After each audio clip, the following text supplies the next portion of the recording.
Long, long ago, in a village cradled by golden fields and shaded by tall palm trees, there lived a handsome prince named Omari. He was strong, he was clever, and admired by all. But Prince Omari had a secret, a deep, gnawing problem. No matter how much he ate, he was never, ever full. He feasted on the richest, rarest foods the land could offer, yet his hunger was a constant companion, a void that could never be filled. He ate and ate, but the feeling of satisfaction was always just out of reach. One day, completely exhausted and frustrated with this endless cycle, Omari decided he could bear it no longer. He stood before his people and made a grand proclamation. His voice echoed through the village square. "Hear me, young women of the village. Whoever can cook a dish that truly satisfies my hunger shall become my wife and the future queen of this land." The villagers gasped, and a wave of excited whispers spread like wildfire through the crowd. The news traveled from the smallest, most humble hut to the grandest houses. Every young woman who dreamed of a better life, who dreamed of the prince, immediately set to work. Kitchens buzzed with activity, the air filled with the delicious aromas of roasting yams, sizzling spiced meats, simmering creamy soups, and baking sweet, honeyed cakes. Each woman poured her heart and soul into creating her absolute finest meal, hoping to be the one to finally capture the prince's heart and end his suffering on the appointed day. A long procession of women made its way to the palace. They carried beautifully woven baskets, overflowing with their culinary creations, their faces a mixture of hope and nervousness. The great hall was filled with an incredible feast, a testament to the skill and dedication of the village women. Prince Omari took his seat at the head of the long table, a flicker of hope in his eyes.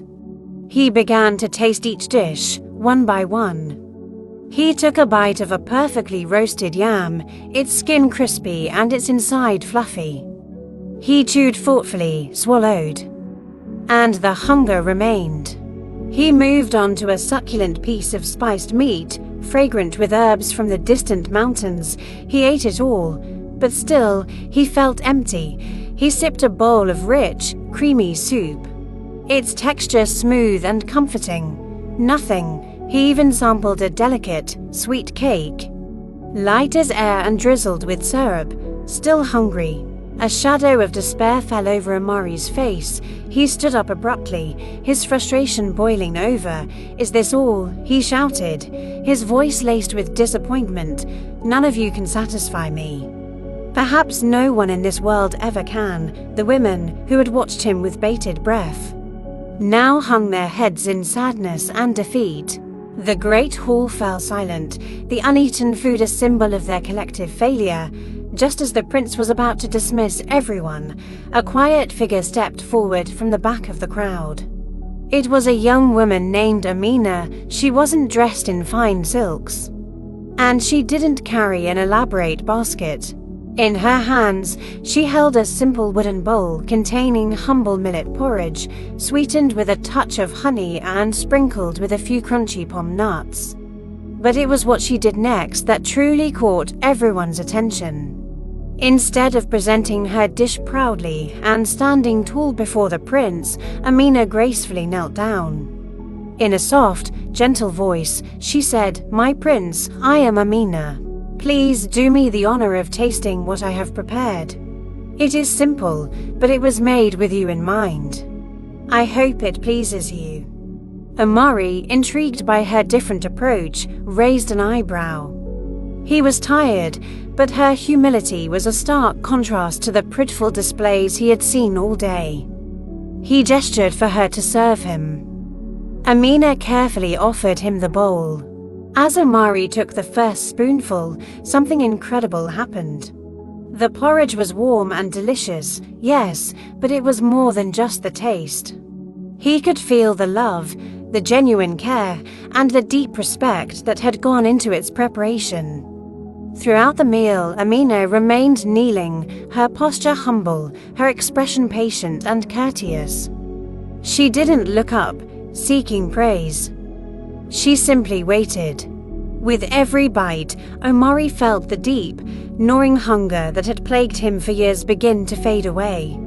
It was replaced by a feeling of warmth, of peace, of complete and utter satisfaction. For the first time in his life, Prince Omari was full. He set the empty bowl down and looked at Amina, truly seeing her for the first time. A slow smile spread across his face. "My hunger. It's gone," he said, his voice filled with wonder. "It's not because of the food alone. It's because of your heart.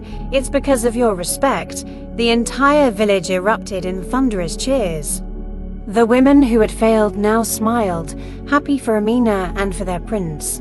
Omari married Amina that very week, and she became a beloved queen, known not just for her amazing cooking, but for her incredible humility and kindness from that day on. The elders of the village shared this story with every new generation. They would say, "A good woman knows how to cook, that is true, but she also knows how to serve with respect.